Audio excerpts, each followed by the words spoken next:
Lesson 3.1, Algebraic Expressions. In this video, you learn to use order of operations to evaluate algebraic expressions and solve real-life problems. An algebraic expression is an expression that may contain numbers, operations, and one or more symbols. Parts of an algebraic expression are called terms. If you look at this example below, we have 5p plus 4. A symbol that represents one or more numbers is called a variable. That would be the p.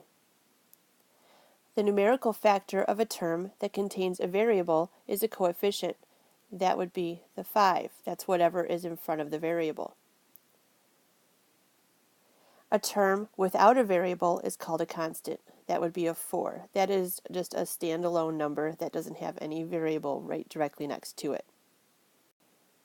So then the terms are going to be anything in the expression that is separated usually by a plus or minus sign. So 5p, that's a term, and 4, that's a term. This expression has two terms. Example 1, identifying parts of an algebraic expression. Identify the terms, coefficients, and constants in each expression. So part A, we have 5x plus 13. So remember, the terms are separated by plus or minus signs. So in this case, the terms are 5x and 13. We have this and this. The coefficients are what are directly in front of a variable, and the variable is the letter. So in this case, the term is 5, or the coefficient is 5. The constant are the numbers that are by themselves that are not attached to a variable. They're not being multiplied by anything. So in this case, our constant is 13. Part B, we have 2z squared plus y plus 3. So in this case, we actually have three terms. We have 2z squared, we have y, and we have 3. For coefficients, we actually have 2 here. We have the number 2, which is directly in front of the z, but then we have this hidden one in front of the y. There's only one y here, and if there's one y, we don't have to actually write the number 1, but that's still a coefficient, so we need to account for it. And then we have a constant. We have this 3 standing alone by itself, and that is the only constant in this expression. Example 2, writing algebraic expressions using exponents. Write each expression using exponents. Part A. We have d times d times d times d. So we have to go back and remember what we learned about exponents and powers and bases. So in this case, this d, these are all bases. And then we have to count how many times this d is being multiplied by itself. We can write the d as a base. And it's being multiplied by itself 4 times. So 4 is our exponent, d to the 4th power. Part B, we have 1.5 times h times h times h. So this 1.5 is being multiplied by some variables. We call that our coefficient. So the 1.5 is going to go out here. The h is our base. And then we see how many times the h is being multiplied by itself. It's being multiplied by itself 3 times. That's our exponent. Example 3, evaluating algebraic expressions. Part A, evaluate k plus 10 when k equals 25. So variables are numbers that can be anything. And in these examples here, they're telling you what the variable actually is. So we do what I call plug that variable in.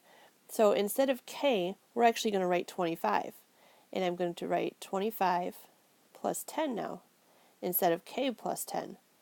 And then you just evaluate. 25 plus 10 is 35, which is my answer. Part B, evaluate 4 times n when n equals 12. So they're telling us n is 12. So 4 times, instead of n, I'm going to put 12. And 4 times 12 is 48. And that's my answer. Over here we have a study tip. You can write the product of 4 and n in several ways. You're going to see these all different kinds of ways throughout this year. So here we saw it as 4 times n. 4n with nothing in between means the same thing. And then 4 outside of parentheses with n also means the same thing. You're going to see these more and more often as we do algebra this year, and especially next year and on through 8th and 9th and 10th grade. So you need to get used to seeing these in particular. Example 4, evaluating an expression with two variables. Okay, so now we have evaluate a divided by b when a is 16 and b is 2/3. Okay, so instead of a, I'm going to write 16. Here's my operation, division. And b equals 2/3. So I'm going to write 2/3 instead of b. I didn't change the order of anything. I kept the a first and the b second. You have to be really careful with some operations because we know order matters. So always just replace the variable with what the value is. And now I divide. We know that 16 is really 16 over 1. And we learned in chapter 2 how to divide fractions. We keep it, we change it, and we flip it. So 16 over 1 times 3 over 2. I can do some simplifying before I multiply. And now I multiply across. 8 times 3 is 24. 1 times 1 is 1. That simplifies to 24. Example 5, evaluating expressions with two operations. Before we had two variables, now we have two operations.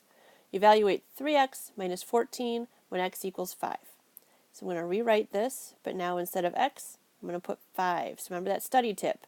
If we're going to multiply, we can actually put the parentheses here because I can't just put that 5 in there.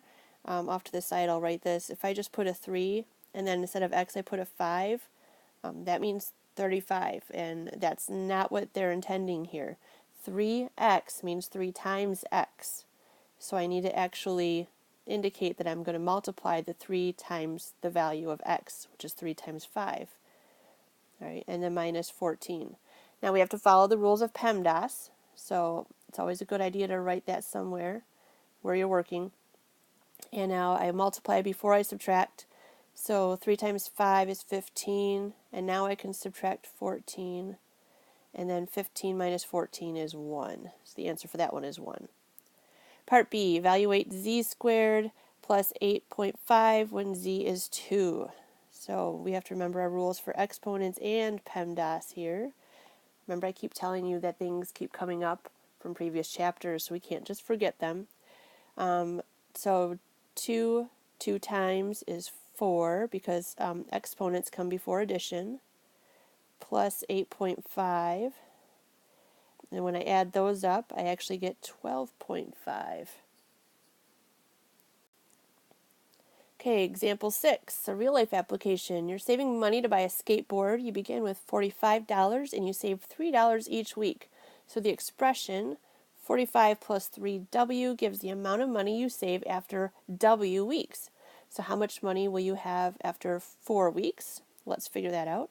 So if we actually plug in 4 for W, we'll know that. So I have to multiply before I add. So that's 12. 45. I will have $57 after 4 weeks. And then after 10 weeks, instead of a 4 there, I'm going to put a 10 now. And I have to multiply first. So that's $30 there plus the 45 I had. Now I have $75 after 10 weeks. And now I want to know how much after 20 weeks. So 45 plus 3. Now I'm going to put a 20 in for that W. Multiply first. It's 45. I have $105 after 20 weeks.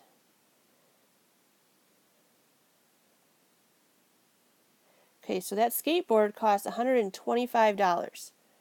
After 20 weeks, part B, can I buy the skateboard? Well, the answer is no. I don't have enough money after 20 weeks. Not quite. Have to save a little bit more.